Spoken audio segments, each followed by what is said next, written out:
Hadis ini dinamakan hadis yang termasuk hadis terpanjang dalam hadis Arba'in. Ada yang menamakan hadis ini hadisul iman, hadisul ihsan, wal hadisul iman, Islam wa ihsan. Hadis tentang iman, Islam dan ihsan. Ada yang juga menamakan hadis ini hadisu maratibiddin, hadis-hadis tentang tingkatan-tingkatan agama. Ada yang menamakan juga hadis ini dengan hadisu Jibril, hadis Jibril. Yang intinya bermuara kepada bahwasanya hadis ini termasuk hadis jawami'ul kalim yang lafaznya tidak terlalu banyak, walaupun termasuk hadis panjang Pak ya. Namun sangat mengumpulkan syarat akan maknanya. Silakan antum namakan hadis ini hadis iman, Islam dan ihsan, atau hadis maratibiddin, tingkatan-tingkatan agama, atau hadis Jibril. Silakan. Sebelumnya hadis ini dibawakan oleh Imam Muslim dalam sahihnya. Ini hadis yang pertama dari kitab Sahih Muslim. Hadis ini adalah hadis nomor 1 di Sahih Muslim. Kalau hadis sebelumnya, hadis tentang niat, innamal a'malu binniyat, itu hadis pertama dari Sahih Al-Bukhari. Kalau hadis kedua ini, hadis maratibuddin ini hadis pertama di Sahih Muslim. Disebutkan bahwasanya hadis ini pernah dibawakan oleh anaknya perawi hadis ini. Kami bacakan. An Yahya bin Ya'mar, dari Yahya bin Ya'mar, kana awwala man qala fil qadri bil Basrati Ma'bad al-Juhani. Bahwasanya dahulu yang pertama kali berbicara tentang takdir, mentakwil takdir, itu adalah seseorang dari Basrah, Irak. Namanya adalah Ma'bad al-Juhani. Fantalaqtu ana wa Humaid bin Abdurrahman al-Himyari hajaini. Maka aku pun dengan sahabatku Abdurrahman al-Himyari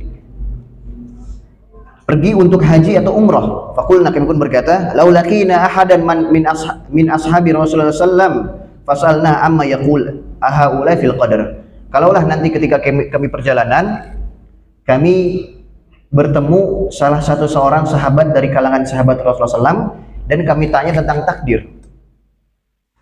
Nanti kita masuk hadis apa? Wafiqolana Abdullah ibn Umar ibn Khattab. Akhirnya kami pun bertemu dengan Abdullah bin Umar bin Khattab dakhilanil masjid, di dalam masjid. Fatanaftuhu ana wa sahibi ahaduna an yaminihi. Akhirnya aku pun duduk di sebelahnya dan temanku pun duduk di sebelahnya. Wal akhir an shimalihi. Fazanantu anna sahibi sayakilul kalam ilayya. Maka aku pun mengira pasti aku yang memulai percakapan. Kata Yahya bin Amr. Fakultu, ya Abu Abdurrahman, wahai Abu Abdurrahman. Ini kunyahnya Abdullah bin Umar. Abdullah bin Umar punya kunyah, namanya Abu Abdurrahman. Jadi Umar bin Khattab punya anak. Nah, ini yang ditanya anak ke Umar bin Khattab. Kunyahnya apa? Abu Abdurrahman. Qad zahara qibalana nasun yaqra'una al-Qur'an. Telah datang kepada kami manusia, telah tampak kepada kami manusia yang mereka baca Al-Quran. Wa yatakaffaruna al-ilma, dan mereka berdalam-dalam dalam masalah ilmu. Ini di Basrah, di Irak. Wa dzakara min sya'ani, maka disebutkanlah sifat-sifat mereka. Mereka menolak takdir, mereka mengatakan takdir Allah itu tidak ada, dan lain-lainnya. Wa annahum yazumuna anna la qadar, dan mereka mengatakan bahwa tidak ada takdir. Atau kita katakan orang-orang qadariyah yang menolak adanya takdir. Wa annal amru unufun, dan bahwa saya perkara yang terjadi di bumi Allah ini terjadi begitu saja. Qal, dia pun berkata, ada Abdullah bin Umar berkata, fa idza laqita ulaika fa akhbirhum anni bari'um minhum. Kalau kamu bertemu mereka, maka katakanlah aku berlepas diri dari orang-orang seperti itu. Wa annahum bara'u minni, dan mereka pun berlepas diri dariku, saling berlepas diri. Saya enggak mau, itu bukan orang yang saya kenal, pokoknya nggak mau kenal saya, kata Abdullah bin Umar. Walladzi yahlifu bi Abdullah bin Umar, dan demi zat yang dengannya aku bersumpah, demi Allah maksudnya. Lau anna li ahadihim mithla Uhudin dhahaban, kalaulah orang-orang Qadariyah itu, orang-orang yang menolak takdir itu, ada yang mereka menginfakkan emas sebesar gunung Uhud, fanfaqahu ma qabilallahu minhu hatta yu'mina bil qadar, dan mereka benar-benar menginfakannya, maka tidak akan Allah terima sedikit pun dari mereka sampai mereka beriman dengan takdir. Haddatsani, kemudian Abdullah bin Umar berkata, haddatsani abi. Akhirnya beliau membacakan hadis yang kita baca sekarang.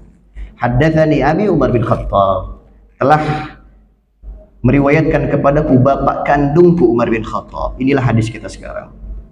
Mengapa tadi kita bahas dari Yahya bin Ammar? Karena nanti akan ada sangkut pautnya. Oke, bacakan hadisnya.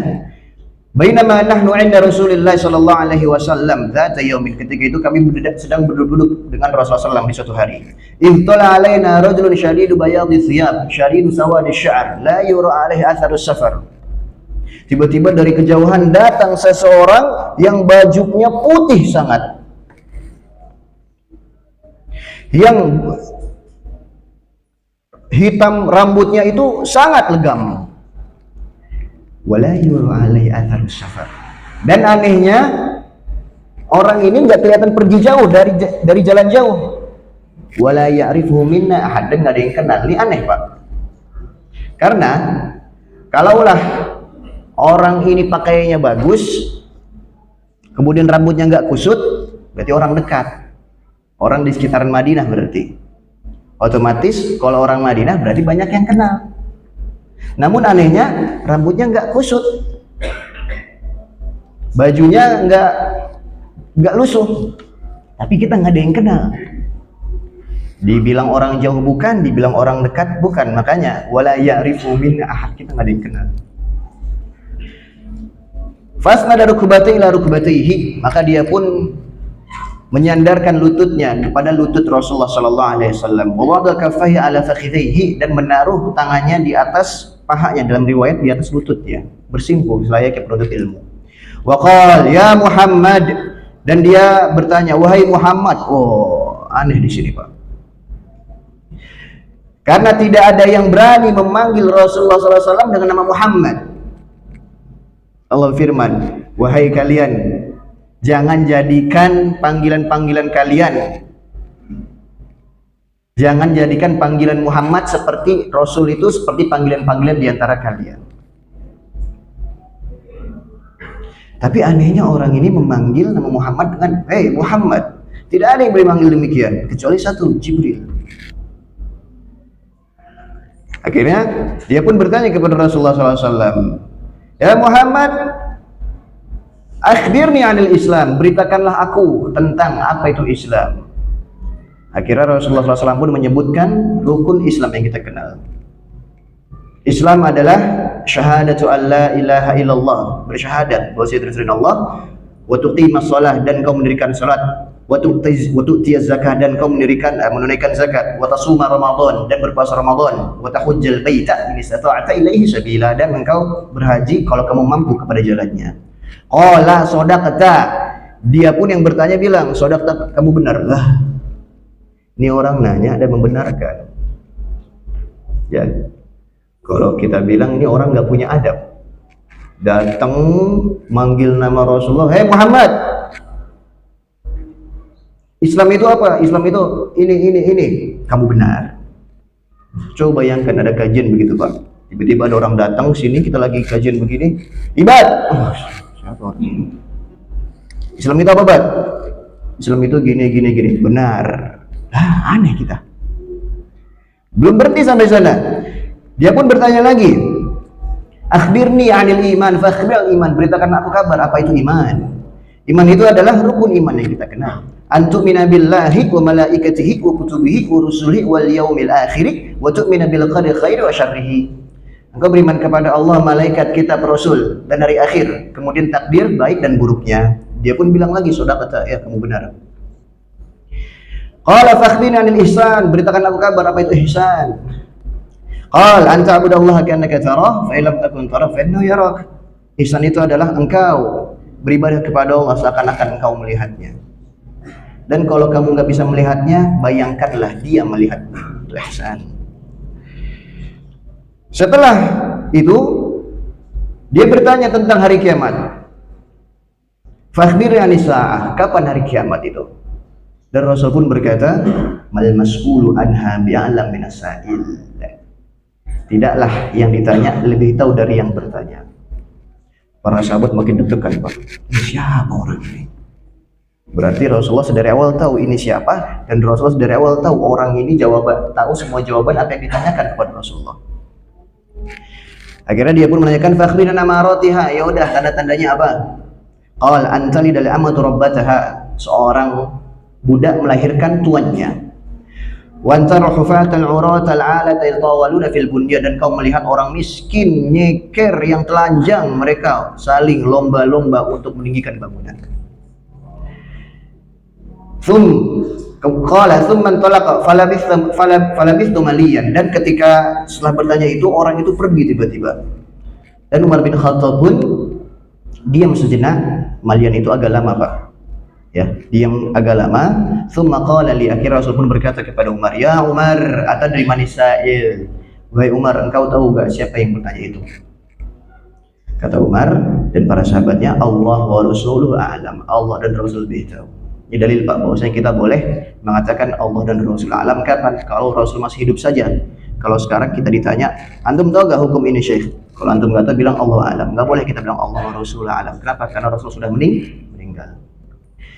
Akhirnya Rasul pun memberitakan, "Fa innahu Jibril atakum yu'allimukum dinakum." Itu ada malaikat Jibril datang kepada kalian langsung mengajarkan agama kalian.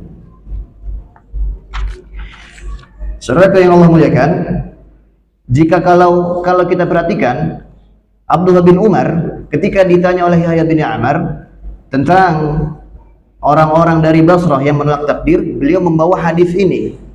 Mengapa? Seakan-akan ini isyarat bahwasanya fitnah-fitnah besar itu sudah tampak di zaman-zaman dahulu. Fitnah-fitnah besar, syubhat-syubhat besar itu sudah tampak sedari zaman sahabat radhiyallahu taala anhum. Ya. Karena ya saudara yang Allah muliakan, bid'ah itu atau syubhat itu bahkan sudah ada ketika zamannya Ali bin Abi Thalib radhiyallahu anhu. Syubhat terbesar ketika di eranya sahabat radhiyallahu anhu apa? Orang-orang Khawarij. Yang pertama kali muncul, syubhat pertama kali muncul di era sahabat adalah syubhat orang-orang Khawarij. Dan ini bermuara kepada orang-orang yang sangat membenci Ali bin Abi Thalib. Karena ketika itu Ali bin Abi Thalib dan Muawiyah itu mengirim dua orang utusan. Kalau Ali mengirim Abu Hasan Asy'ari, kalau Muawiyah mengirim Amr bin Aus untuk menyelesaikan perkara. Jadi ada segerombolan manusia yang dimana mereka mengatakan bahwasanya Ali itu kafir karena tidak berhukum dengan hukum Allah.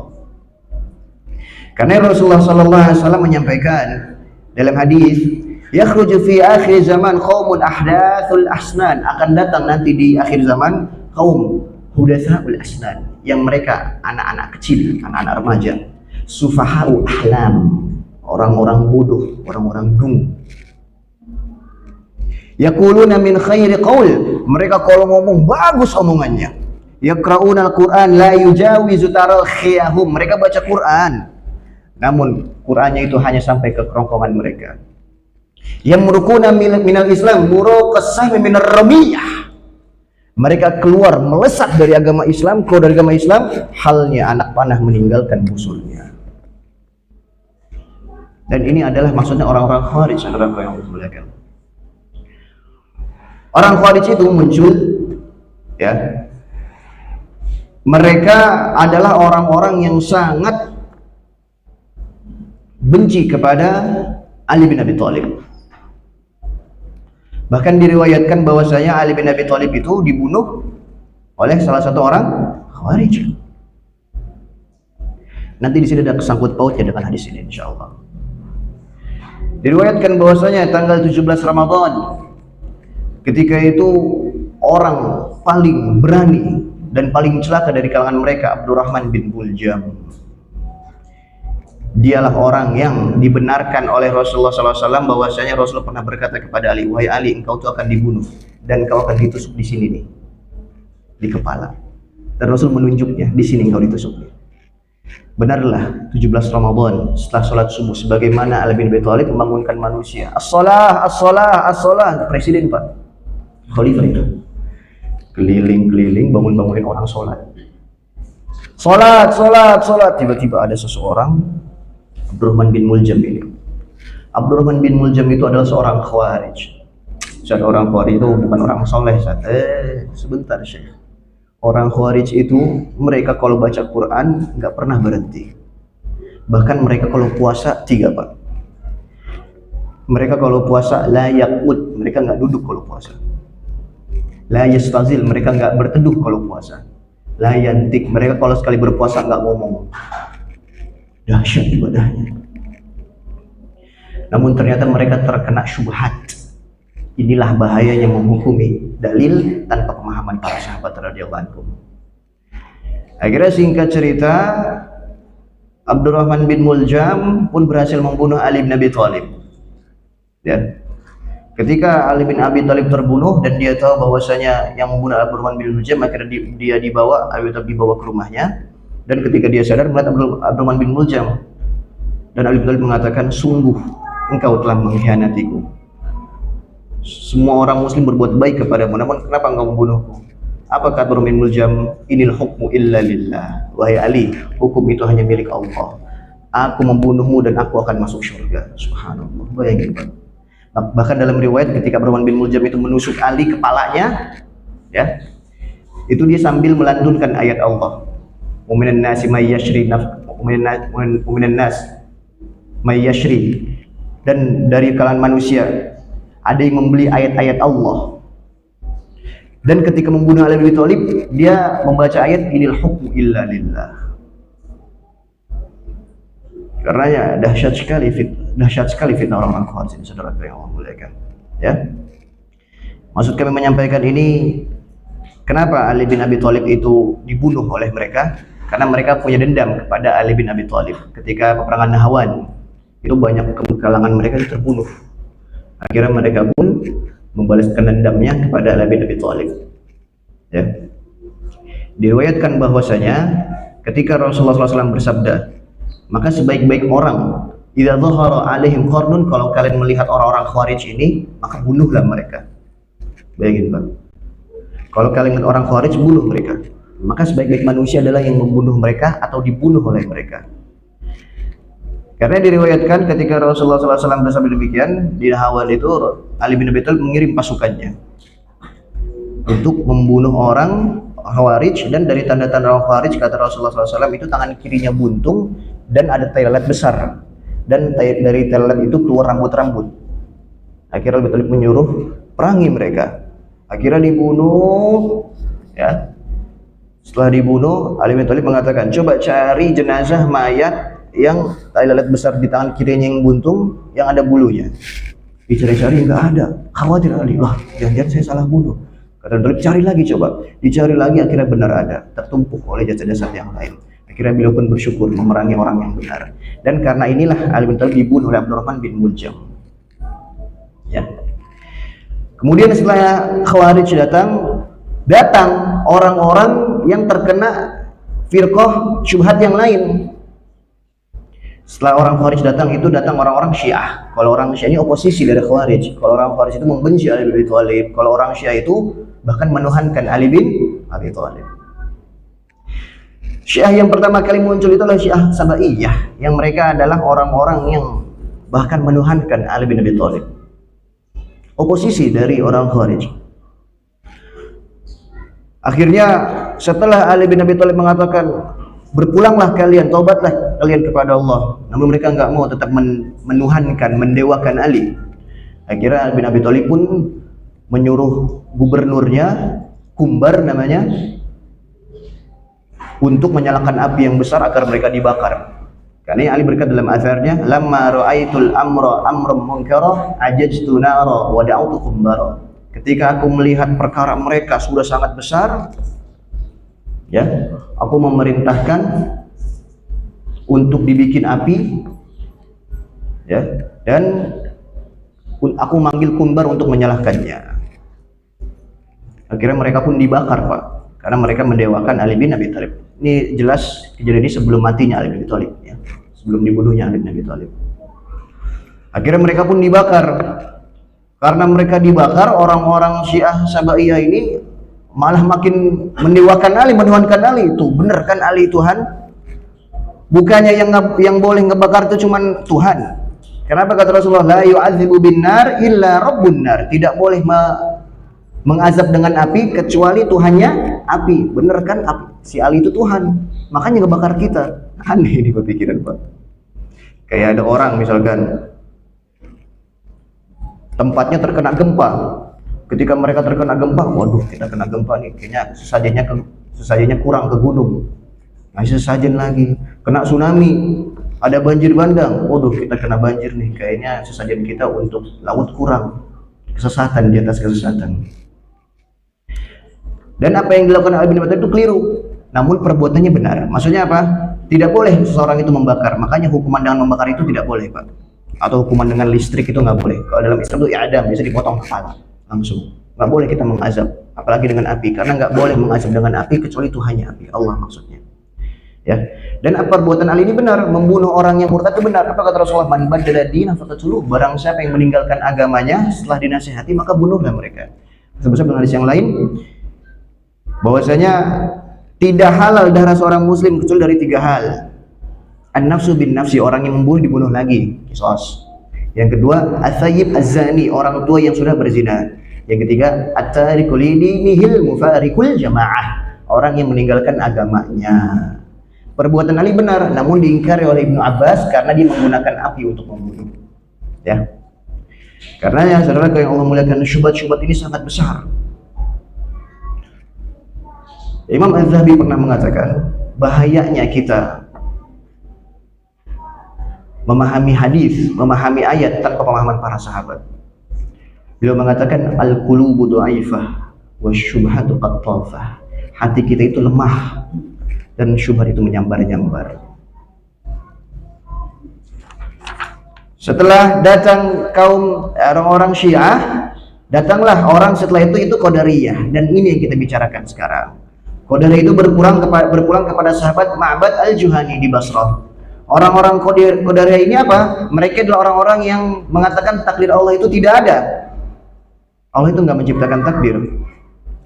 Ya, kalau kita misalkan kayak Allah menciptakan robot, Allah bikin robot, Allah onin, Allah onin terus robotnya jalan. Allah nggak punya urusan. Karena bagi mereka terkena syubhat. Kalau Allah menciptakan takdir, berarti Allah menciptakan keburukan, dan mustahil bagi Allah menciptakan keburukan. Makanya mereka nggak percaya dengan takdir. Setelah itu datanglah orang-orang setelah Qadariyah, datanglah orang-orang Mu'tazilah di zaman para tabi'in. Diriwayatkan dari Hasan al-Basri bahwasanya ketika Hasan al-Basri itu sedang mengisi kajiannya, tiba-tiba ada seseorang dari ketika beliau sedang menjelaskan tentang bagaimana kabarnya seorang muslim yang melakukan dosa besar.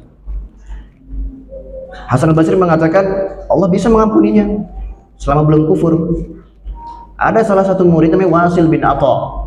Dia nggak setuju dengan perkataan Hasan al-Basri. Akhirnya dia pun i'tazala. Dia pun berpisah dari tempatnya Hasan al-Basri, menyempal. Makanya dikatakan kaumnya Mu'tazilah. Mereka mengatakan apa? Bahwasanya orang-orang Mu'tazilah ini mengatakan orang yang melakukan dosa besar itu fi manzilatin bainal manzilatain, di antara manzil dari manzilah-manzilah, di antara surga dan neraka. Nggak di surga, nggak di neraka. Nanti kita bahas insyaallah. Ketika mazhab Mu'tazilah ini tidak ada pengikutnya, ada seorang zuhud bernama Amr bin Ubaid. Amr bin Ubaid ini adalah orang yang zuhud, bahkan dari manqabah beliau, manaqib beliau itu selalu berpuasa Daud sepanjang hidupnya. Karena ada orang soleh zuhud yang masuk ke Mu'tazilah, akhirnya banyaklah orang-orang ngikut Mu'tazilah. Ini dalil saudaraku yang Allah muliakan, jangan mengikuti sosok untuk beragama. Kami ulangi, jangan mengikuti sosok ketika beragama, namun ikutilah perkataan Allah dan Rasulnya. Karenanya kelompok besar inilah yang dikatakan oleh Abdul Qadir al-Baghdadi. Siapa itu Abdul Qadir al-Baghdadi? Abdul Qadir al-Baghdadi itu adalah muridnya Abu Hasan Asy'ari. Abu Hasan Asy'ari punya murid Abdul Qadir Al-Baghdadi dan beliau menulis kitab Al-Farqu Bainal Firaq, mengatakan bahwasanya 4 inilah muara perpecahan umat. Abdul Qadir Al-Baghdadi mengatakan hadis iftiraqul ummah, sataftariqu ummati, umatku akan terpisah menjadi 73 golongan. Satunya di surga, yang lain di neraka. Nah, 72 itu bermuara kepada 4 ini. Khawarij, Syiah, Mu'tazilah, Qadariyah, dan Mu'tazilah. Namun ini diingkari oleh banyak ulama, yang intinya adalah bukan perhatian kita justru bukan membahas kaum-kaum yang sesat, bukan. Bagaimana menjadi satu yang selamat. Itu justru perhatian. Itu perkenalan dari hadis yang kita bahas sekarang. Saudaraku yang Allah muliakan, ketika Yahya bin Ya'mar membawakan hadis atau menyebutkan hadis yang dengannya di bawah hadis apa yang kita bahas sekarang, bahwasanya orang-orang Qadariyah itu termasuk kepada orang-orang yang tidak Allah terima amalnya. Mengapa? Karena dari syarat salah satu diterimanya amalan apa? Beriman dengan takdir. Mustahil seseorang itu diterima Islamnya kalau imannya masih rusak. Kami ulangi, mustahil seseorang itu diterima Islamnya kalau imannya masih rusak. Karenanya, ketika Rasulullah SAW ditanya oleh Jibril, akhbirni anil Islam, beritakanlah aku apa itu Islam. Islam itu syahadat, sholat, zakat, puasa, haji kalau kamu mampu.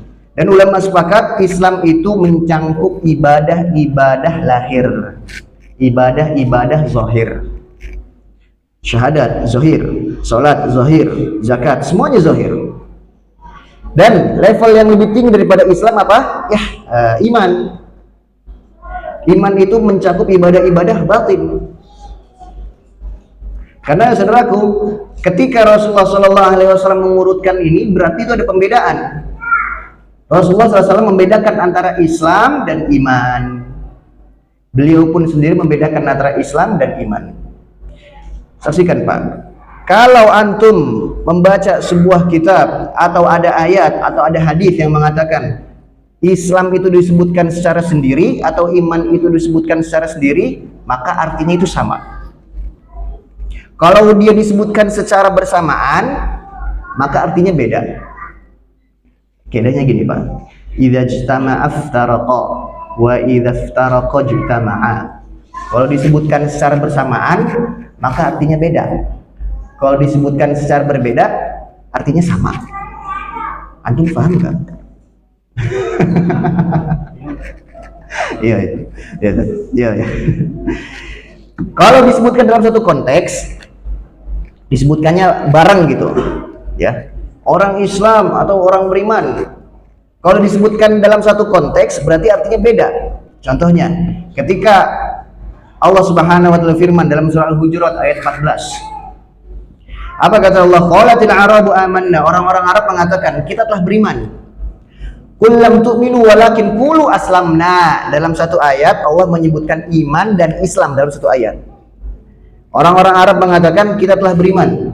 Namun itu disangkal oleh Allah, kalian itu belum beriman, kalian masih Islam. Nah, ini dalil berarti bahwasanya iman itu berbeda dengan Islam. Tadi iman itu apa? Amalan-amalan batin. Kalau Islam amalan-amalan zahir. Kalau disebutkan secara bersamaan artinya beda. Kalau disebutkan secara berpisah berarti artinya sama. Dalam contoh yang lain, ketika Rasulullah SAW berdoa untuk jenazah, Allahumma man ahyaitau minna fahih alal Islam. Ya Allah, siapapun yang kau hidupkan dari kami, maka hidupkan dalam keadaan Islam.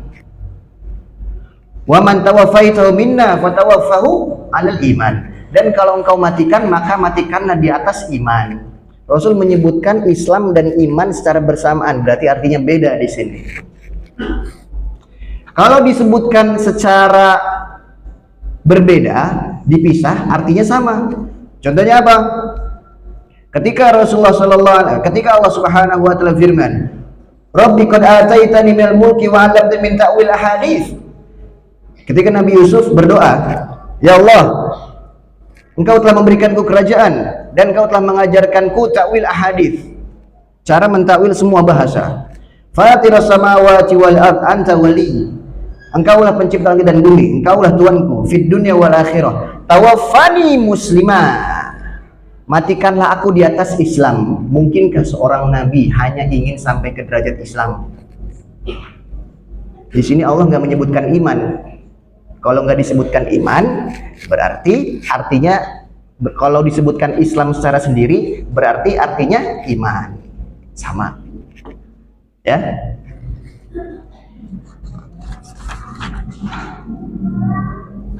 Ketika Rasulullah SAW dalil yang lain apa? Bahwasanya Islam dan iman itu berbeda. Ini acap kali ketika kita baca kitab-kitab yang mengatakan bir adalah takwa, takwa adalah bir.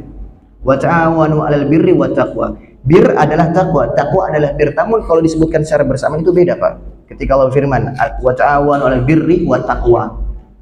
Sebelumnya birrun itu artinya berbuat kebaikan, takwa artinya menjauhi keburukan. Kalau disebutkan secara bersamaan berarti artinya beda. Bir tadi apa? Melakukan kebaikan. Takwa menjauhi keburukan. Namun kalau disebutkan secara sendiri maka artinya sama. Inilah kaidah dalam bahasa Arab. Ya. Karena ya saudaraku yang Allah muliakan, iman dan Islam itu artinya sama. Namun ulama mengatakan bahwasanya iman itu fokus ke dalam masalah ibadah hati. Kalau Islam fokus dalam masalah ibadah jasad. Ya.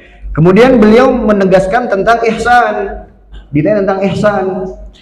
Ketika Jibril bertanya, "Akhbirni anil ihsan," beritakanlah aku kabar apa itu ihsan. Apa itu ihsan? Anta budallah ka'annaka tarahu.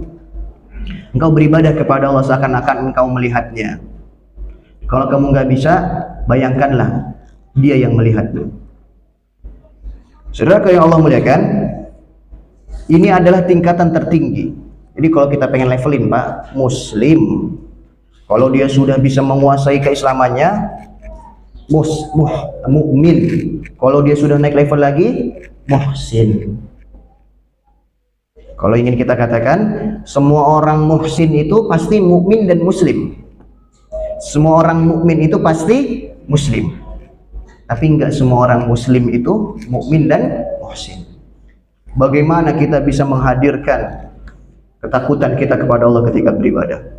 Dan inilah yang dikatakan kata para ulama, inilah pohon seorang muslim. Jadi diibaratkan kayak iman itu iman itu seperti akar, Pak. Antum bayangin sekarang pohon, antum bayangkan ada pohon, iman itu seperti akar. Ada iman kepada Allah, iman kepada malaikatnya, kitab yang 6-nya semuanya. Kemudian yang tengah batang paling besarnya itu adalah sholat atau syahadat, syahadat. Batang yang paling tengahnya itu adalah syahadat. Kemudian ada batang-batang yang lain. Disinilah sholat, disinilah zakat, disinilah puasa, disinilah haji. Ya. Kalau ada akar yang satu hilang, ada akar yang rusak satu, rusak semua pohon. Kalau ada orang yang tidak syahadat, berarti dia seakan-akan tidak beribadah. Ini kalau kita ingin bikin kurva, yang intinya adalah yang dimaksudkan oleh ulama di sini, bahwasanya seorang beriman itu pasti dia di atas levelnya, di atas orang yang Islam. Ya.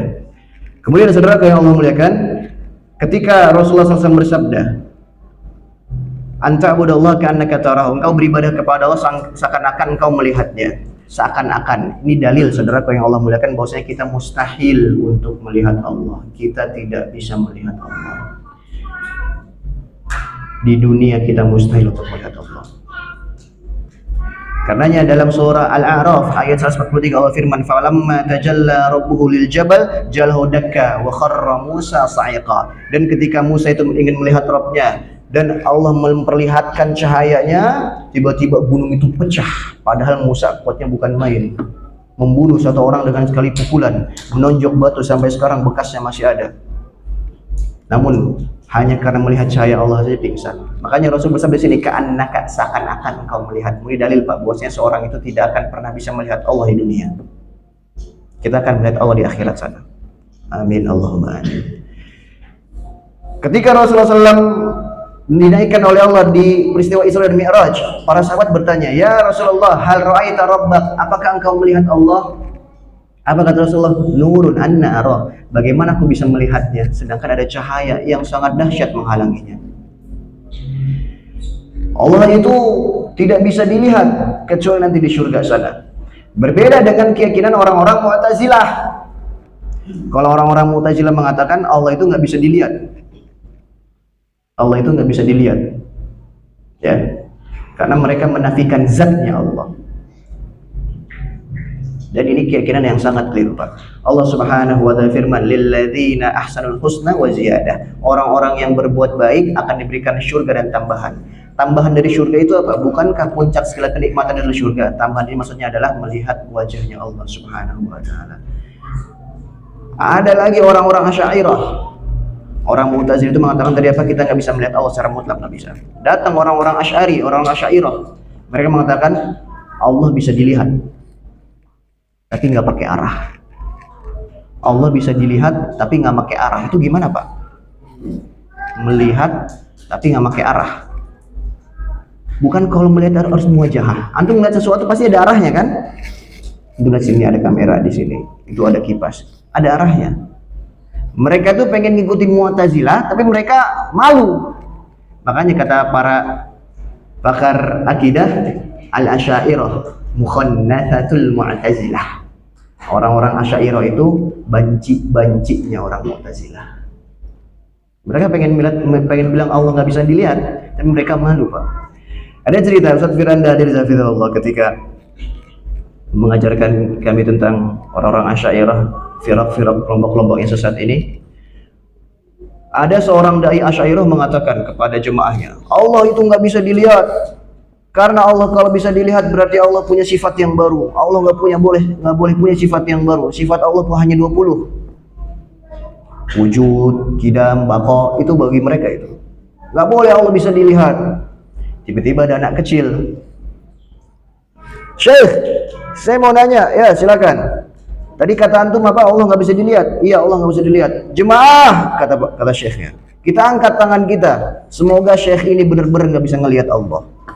Akhirnya syekhnya, jangan dulu. Saya nggak yakin. Dia sendiri takut tentang perkataannya.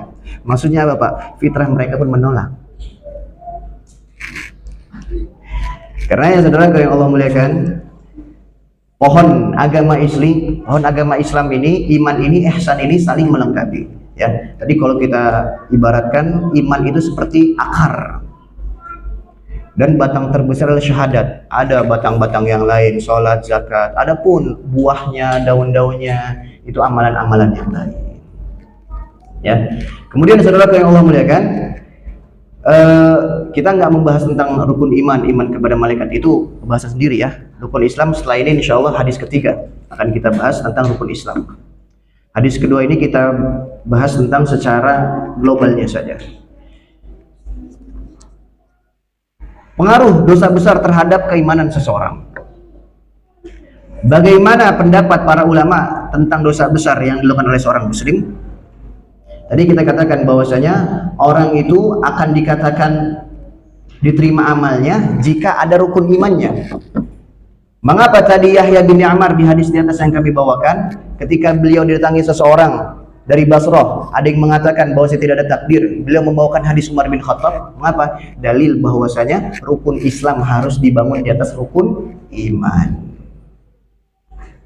Orang sholat percuma, orang bayar zakat percuma kalau dia nggak percaya dengan takdir Allah. Itu maksudnya. Makanya tadi kami umpamakan apa? Rukun iman itu laksana akar.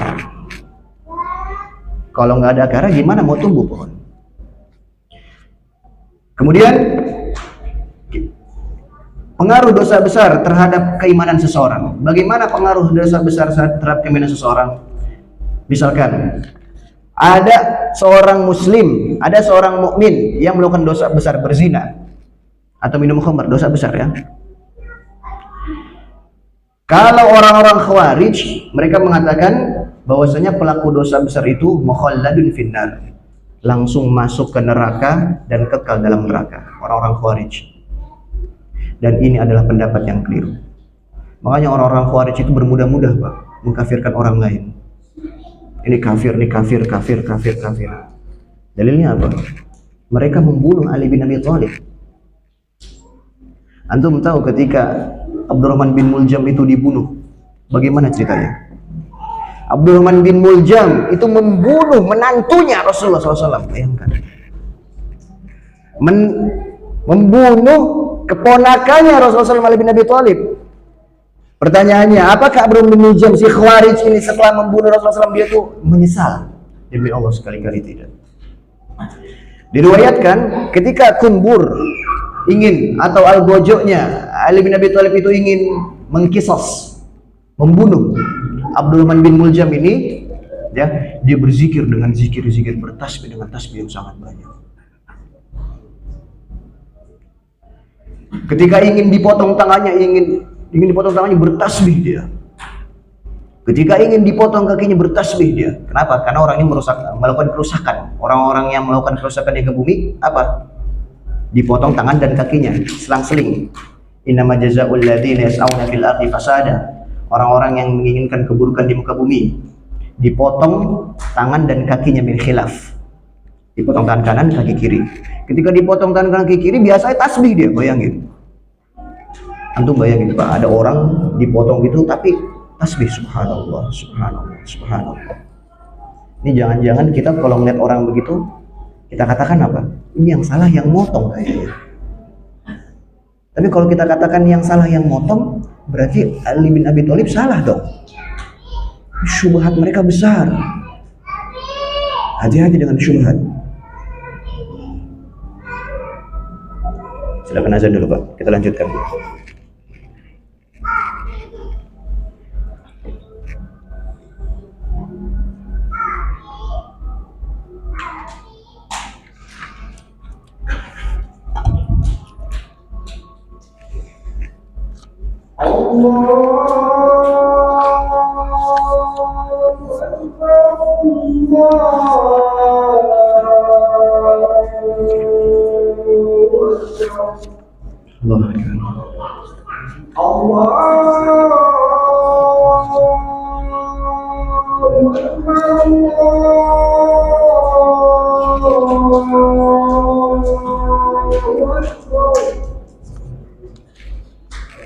Asyhadu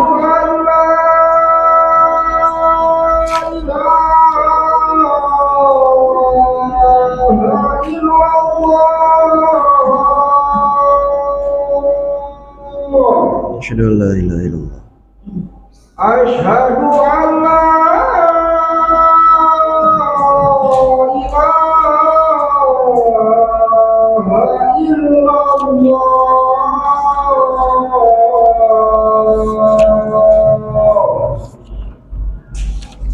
Asyhadu anna Muhammadar Rasulullah.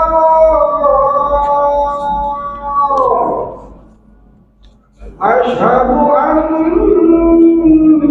Muhammadar Rasulullah.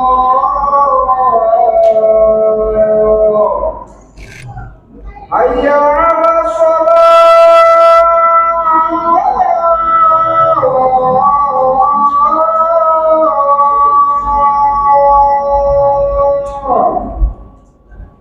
Hayya 'alas shalah.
Alhamdulillah, salatu wassalamu ala Rasulullah.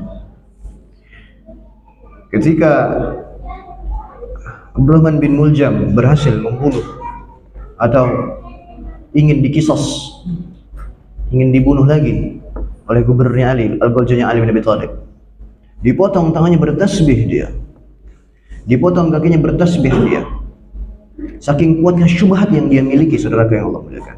Coba bayangkan mengharapkan surga setelah membunuh ahlul baitnya Rasulullah.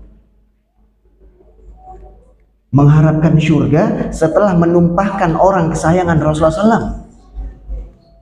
Dan pada dahsyatnya syubhat orang-orang Khawarij itu. Makanya benarlah kata Rasulullah SAW, hum kilabu ahli nar, mereka lah anjing-anjing penghuni neraka. Tegas Rasulullah di sini. Dan ketika Abdurrahman bin Muljam itu ingin dipotong lidahnya, dia nangis berteriak dengan kencang. La taqta'li lisanan, jangan potong lidahku, potong yang lain aja. Potong leherku sekalian. Ditanya, kamu giliran dipotong lidah nangis, potong tangan diam. Kenapa? Inni khasyitu an tamurra alayya sa'ah lam adhkur fiha ismallah.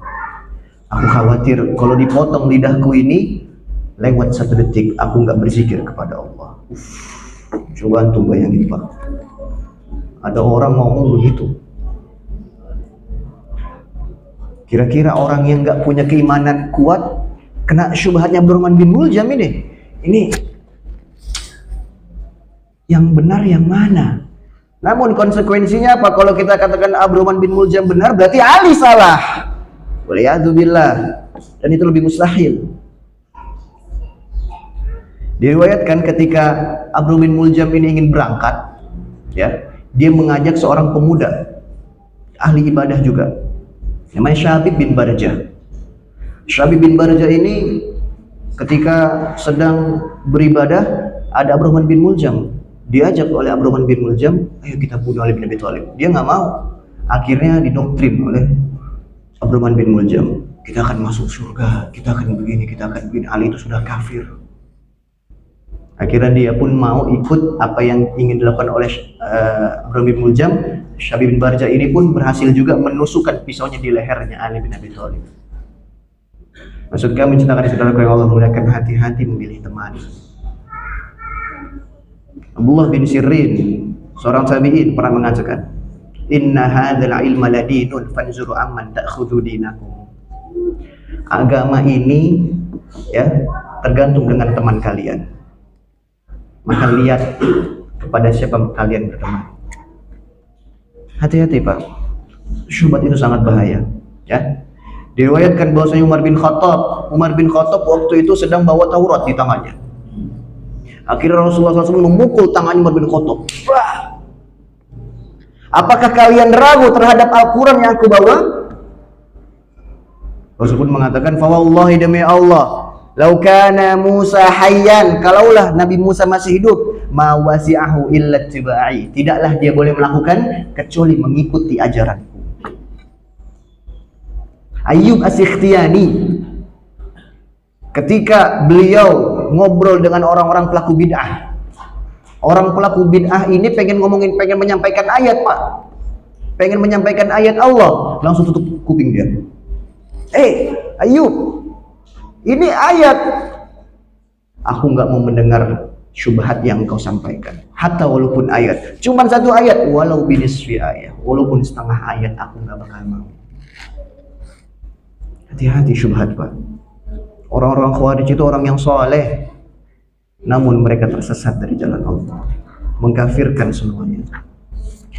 Karenanya tadi kita katakan pelaku dosa besar bagi orang Khawarij itu, bagi mereka adalah mukhalladun finnar, mereka kekal di neraka. Bagi pendapat orang Khawarij. Ada lagi pendapat Mu'tazilah mengatakan pelaku dosa besar itu fi manzilatin bainal manzilatain, di antara manzilah, di antara 2 manzilah. Maksudnya di antara surga dan neraka. Ini di mana? Di surga enggak, di neraka enggak. Ini gimana ini? Kata mereka, ya mereka masuk neraka. Berarti sama kayak orang Khawarij dong, beda. Kalau orang Khawarij itu mereka mengatakan neraka dalam, kalau kita neraka aja. Pelin-pelan mereka itu Pak. Dan ini keliru semuanya. Apa kata Rasulullah? Syafaati li murtakibil kabirati yaumil qiyamah. Syafaatku untuk orang-orang yang melakukan dosa besar di hari kiamat. Orang yang berzina masih dikatakan muslim. Orang yang khamar minum khamar dikatakan muslim. Namun kalau ada orang yang mengatakan zina itu halal, baru dihukumi kafir. Adapun pendapat yang ketiga, tadi Mu'tazilah mengatakan pelaku dosa besar kekal di neraka. Orang-orang Khawarij pelaku dosa besar kekal di neraka. Orang Mu'tazilah mengatakan pelaku dosa besar itu di antara dua manzilah, di antara surga dan neraka. Sekarang Ahlu Sunnah, mereka mengatakan, kita mengatakan bahwasanya apa? Orang-orang pelaku dosa besar itu masih dikatakan muslim, masih dikatakan dalam daerah keislaman, namun imannya berkurang, naqisul iman. Rasul bersabda bahwasanya ketaatan itu, iman itu bertambah bersama ketaatan dan berkurang bersama kemaksiatan. Kemudian yang terakhir, ketika Rasulullah SAW ditanya, "Fakhbirni anis sa'ah," beritakan aku kapan hari kiamat. Di sini Rasulullah SAW pun berkata, "Mal mas'ulu anha bi'ala minas sa'il." Yang ditanya tidak lebih baik daripada yang bertanya. Dari ini sahabat faham, Pak, ini benar-benar Jibril. Informasi, Jibril itu acap kali datang kepada Rasulullah SAW di atas perangai sahabat bernama Dihyah bin Khalifah Al-Kalbi. Diriwayatkan dari Aisyah bahwasanya Rasulullah SAW pernah ngobrol dengan Dihyah bin Khalifah Al-Kalbi. Dan kata Rasulullah SAW, itu adalah Jibril yang sedang menjelma menjadi Dihyah bin Khalifah Al-Kalbi. Jadi Jibril itu seringnya ngikutin atau tamatsul, menyerupai badan, kemudian perangai, semuanya mirip dengan sahabat Dihyah bin Khalifah Al-Kalbi. Syekh Shalih Fauzan ditanya, apakah Dihyah bin Khalifah Al-Kalbi, seorang sahabat ini, itu termasuk kemuliaan karena Jibril menyerupai dirinya? Iya, benar, karena Dihyah bin Khalifah Al-Kalbi adalah sahabat yang taat dan paling tampan sekali, Pak. Ya. Namun baru kali ini Jibril datang dengan wajah yang belum dikenal, Arab Baduy, namun tetap rapi. Ya, karena saudara yang Allah muliakan, Rasulullah SAW itu hanya melihat Jibril di atas tubuh, di atas bentuk asli itu hanya 2 kali saja. Kata Rasulullah ketika melihat Jibril, lahu mi'ati janah. Jibril itu punya 600 sayap, yang satu sayap itu menutup langit dan bumi. Akhirnya Allah tidak mau memberatkan Nabi Muhammad ketika melihat Jibril ketakutan seperti awal turunnya surah Al-Alaq. Akhirnya diserupakanlah Jibril dengan izin Allah dengan Dihyah bin Khalifah Al-Kalbi. Namun di cerita hadis ini, cerita ini Jibril alaihissalam, beliau tidak menyerupai Dihyah bin Khalifah Al-Kalbi dengan orang yang lain. Dia bertanya, mal mas'ulu anha bi'ala minas sa'il. Kemudian Rasul menjawab, orang yang ditanya tidak lebih tahu daripada yang menanya. Ini dalil, saudaraku yang Allah muliakan, bahwasanya hari kiamat tidak ada yang tahu, bahkan Nabi paling mulia, kekasihnya Allah tidak tahu, bahkan malaikat yang paling mulia yang menyampaikan wahyu langsung kepada Rasulullah itu tidak tahu. Allah Subhanahu wa taala firman dalam surah An-Nazi'at ayat 42-44, yas'alunaka 'anis sa'ati ayyana mursaha fima anta min dzikraha ila rabbika muntahaha. Mereka bertanya kepada Muhammad, kapan hari kiamat terjadi? Emang apa urusan kamu kalau terjadi? Apa yang kamu inginkan kalau terjadi?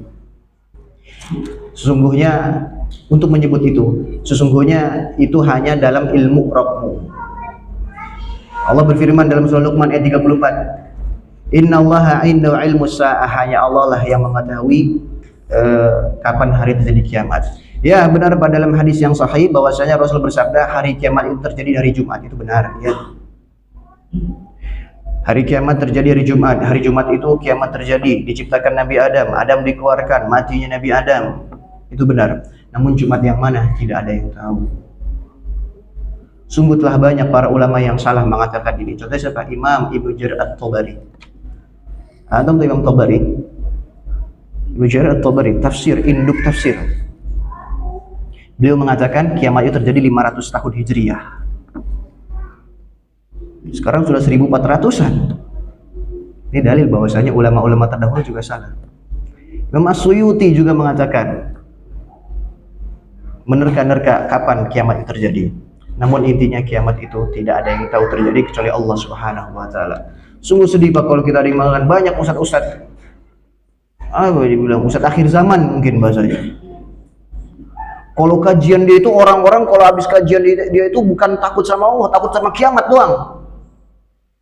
Sampai ada cerita setelah ikut kajian dia, ada orang lagi bikin sekolah, nggak jadi bikin sekolah. Ngapain, orang Imam Mahdi udah lahir katanya. Ada anak di Saudi matanya satu, cacat lahirnya. Oh ini Dajjal lahir deh. Syekh, Dajjal itu matanya dua, satu picek. Ini anak cacat antum bilang Dajjal, kasihan orang tuanya. Jadi kasih anak cacat dikatain Dajjal. Ada yang bilang presiden Amerika dahulu siapa? Yang dahulu Pak, Donald Trump. Donald Trump itu Dajjal. Kalau Dajjal begitu gampang banget beresinya. Dajjal itu sakti bukan main. Bilang ke langit, langit hujan, hujan. Tanah kering bilang tumbuh, tumbuh. Ngebelah anak muda, dibelah dari kepala sampai dubur benar-benar kebelah. Kemudian dia lewat di tengahnya, nyatu lagi. Dajjal itu sakti kalau kita katakan Dajjal itu. Karena nanti selanjutnya kita sebutkan tanda-tanda hari kiamat. Ya, maksudnya menyampaikan ini tidak ada yang tahu kapan kiamat itu terjadi kecuali Allah Subhanahu wa taala. Kalau ada yang mengatakan kiamat terjadi tahun 2012, sampai ada filmnya Pak ya, 2012. Itu ketika itu kami masih SMA itu. 2012 pada nonton 2012 dikit lagi kiamat ini berarti nih. Ini gimana nih? Tapi sekarang sehat-sehat saja alhamdulillah. Sampai ada Pak kejadian di sebuah tempat di Indonesia intinya. Ada orang setelah nonton film itu bagi-bagi brosur, kiamat akan terjadi, kiamat akan terjadi. Padahal azan maghrib. Ayo kiamat terjadi, kiamat pengen terjadi. Subhanallah. Dia takut tentang kiamat yang belum pasti terjadi, tapi dia santai aja ninggalin sholat dia. Padahal azan lagi berkumandang, dia nggak sholat. Subhanallah. Makanya ini menimbulkan keresahan umat. Maksud kami tidak ada yang tahu kiamat kapan terjadi kecuali Allah Subhanahu wa taala.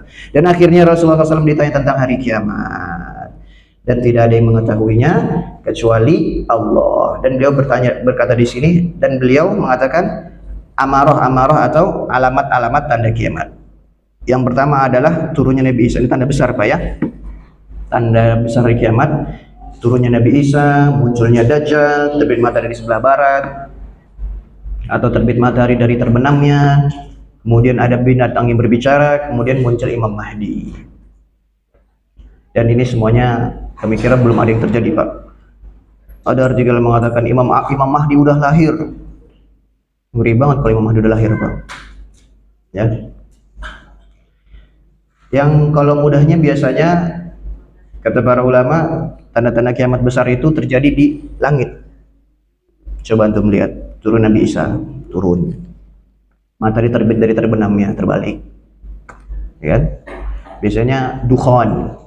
Dan intinya kiamat-kiamat besar itu terjadi di langit biasanya. Dan beliau juga di sini menyebutkan tanda-tanda kiamat kecil. Budak melahirkan tuannya, kemudian pengembala kambing, orang-orang miskin bertinggi-tinggi dalam bangunan. Belum terjadi Pak, tenang. Ya. Sampai-sampai diriwayatkan dari hadis Muslim bahwasanya di tanda-tanda kiamat nanti di zaman Imam Mahdi itu sampai-sampai orang pengen menginfakkan emas dinar itu nggak ada yang mau nerima, semuanya sudah kaya. Ada seorang syekh pernah ditanya, "Wahai syekh, dikit lagi kiamat, Imam Mahdi sudah lahir." "Tenang Imam Mahdi," kata syekhnya, "tenang, kiamat masih lama." "Loh kok begitu? Kamu masih miskin." Paham maksudnya Pak? Kalau orang masih ada yang miskin, antum-antum yang masih miskin, berarti dengan adanya antum kiamat belum terjadi. Ya, karena harta itu semuanya ya Allah keluar semuanya. Kemudian dari tanda-tanda kiamat adalah orang-orang hanya berikan salam kepada orang-orang dikenal, tanda-tanda kecil Pak ya. Kemudian dari tanda kiamat kecil adalah disebutkan Ustaz Firanda adalah orang itu tidak mau sholat tahiyatul masjid. Orang nggak mau sholat tahiyatul masjid. Apa kata Rasulullah SAW? Inna min asyratis sa'ah, dari tanda-tanda kiamat adalah ayyamurra rajulun fil masjid la yarka rak'atain. Orang lewatin masjid atau masuk masjid nggak mau sholat tahiyatul masjid. Tanda kiamat kecil itu, Pak. Wa yusallim ala man ya'rif, dan mau salam kepada orang dikenal saja. Tanda kiamat itu. Kemudian yang terakhir itu tanda kiamat kecil yang paling banyak disukai oleh para ikhwan. Satu laki-laki ngurus 40-50 perempuan. Antum masih ngurus satu kan? Masih lama, tenang lah. Belum 2, 3, 4. Masih lama, Pak. Kemudian ulama khilaf ketika beliau mengatakan antalil amatu rabbataha, seorang budak melahirkan tuannya. Maksudnya apa? Ada yang mengatakan makna majazi, ada yang makna hakiki, ada yang makna secara majaz, kiasan. Seorang budak melahirkan tuannya. Ini tanda-tanda anak durhaka maksudnya. Jadi ada ibu melahirkan anaknya, si anak kurang ajar sama ibunya, kayak babu ibunya, dipukul, ditendang, subhanallah. Jadi kayak babu jadinya, kayak budak. Itu mana yang pertama, mana majazi. Ada yang mengatakan mana hakiki, mana hakikat. Ya, karena banyaknya peperangan, akhirnya ibunya itu ditawan, tasarri, ibunya itu ditawan, dibeli sama anaknya. Nggak tahu nih anaknya kalau ini ibunya, ya kan? Nggak tahu kalau ini ibunya, karena mungkin udah lama nggak bertemu. Akhirnya dibeli sama anaknya, disetubuhi sama anaknya ibu kandungnya tersebut, lahirlah dari ibu tersebut anaknya, anak dari si anaknya. Yang anaknya ini menjadi tuannya. Karena dalam hukum fikih itu si anak itu mengikuti bapaknya. Kalau bapaknya orang merdeka, berarti anaknya juga orang merdeka walaupun ibunya budak. Ada yang mengatakan seperti itu. Yang intinya saudara yang Allah muliakan, hari kiamat itu tidak ada yang tahu terjadinya kapan. Ya, antum kalau buka YouTube ada ustadz-ustadz akhir zaman seperti, jangan percaya, Pak. Imam At-Tabari itu saja diingkari oleh banyak ulama, Imam As-Suyuti dan yang lainnya. Ya, inilah tanda-tanda kiamat yang Rasulullah SAW sebutkan, tanda kiamat kecil dan kiamat besarnya, dan penjelasan menyeluruh atau ringkas tentang iman, Islam, dan ihsan. Semoga apa yang kami sampaikan bisa difahami, insyaallah, untuk penjelasan tentang rukun iman, rukun Islam itu di hadis-hadis selanjutnya. Wallahu a'lam bishawab. Mungkin ada yang ditanyakan, silakan.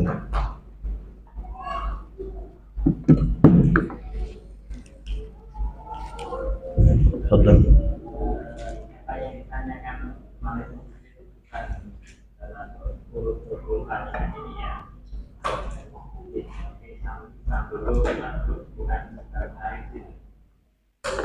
Bukan pengaruh apa? Urutannya apa?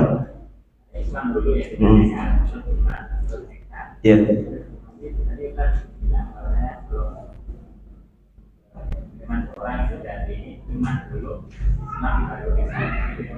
Ya. Malaikat Jibril bertanya kepada Rasulullah SAW dari yang paling rendah dulu. Islam, iman, dan yang paling tinggi adalah ihsan. Namun ulama mengatakan bahwasanya yang dimaksudkan ini tingkatan iman, tingkatan Islam itu ada di bawah. Ya. Tingkatan iman itu selanjutnya, tingkatan ihsan selanjutnya. Namun malaikat Jibril bertanyanya, ya, karena beliau bertanya kepada Rasulullah SAW pertama kali adalah tentang Islam. Bukan berarti Islam lebih baik daripada iman. Namun kata ulama, iman itu ada di bawah akar syarat diterimanya ibadah. Jadi urutan hadis ini tidak menggambarkan keutamaan. Islam lebih mulia daripada ihsan, daripada iman, dan iman lebih mulia daripada ihsan, enggak, ya.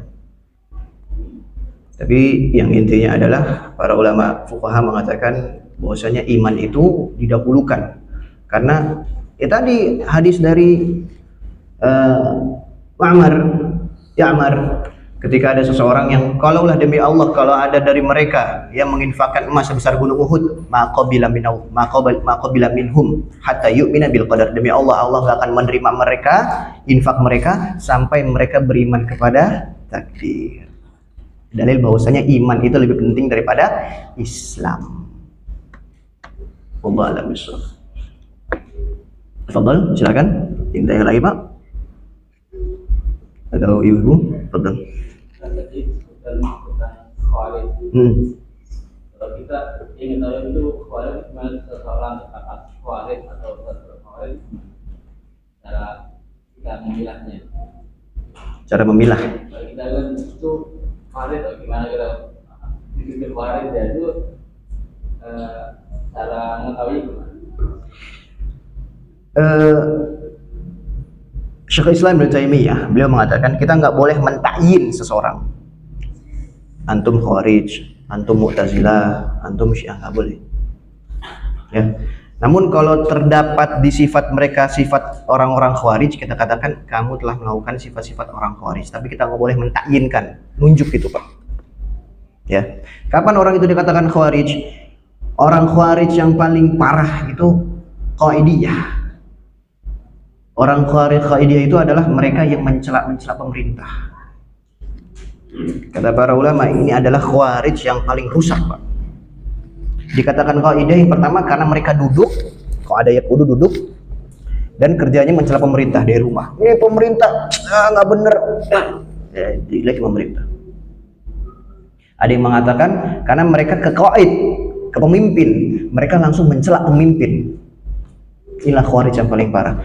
Khawarij itu paling terlihat ketika mereka mencela-cela pemimpin. Itu sifat Khawarij yang paling kelihatan Pak.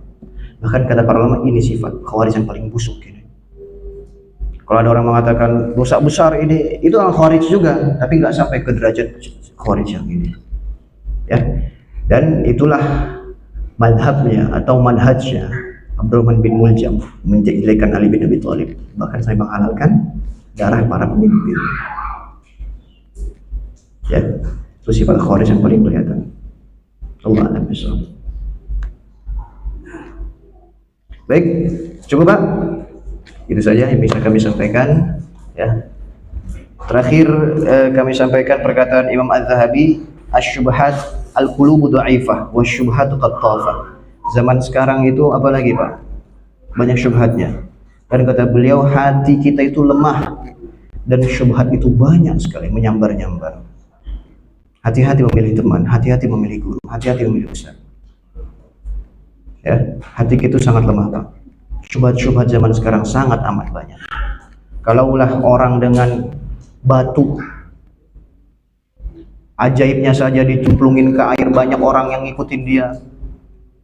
Kalaulah orang yang katanya bisa memberhentikan hujan, banyak orang yang percaya sama dia. Itu baru syubhat kecil, apalagi syubhatnya Dajjal. Alhamdulillah. Karenanya selalulah berkumpul dengan orang-orang benar dan hati-hati untuk mengambil teman dan mengambil guru. Aku luma sami'atumu, kita coba dulu kafir majlis. Subhanakallahumma wa bihamdika asyhadu an la ilaha illa anta astaghfiruka wa atubu ilaik. Assalamualaikum warahmatullahi wabarakatuh.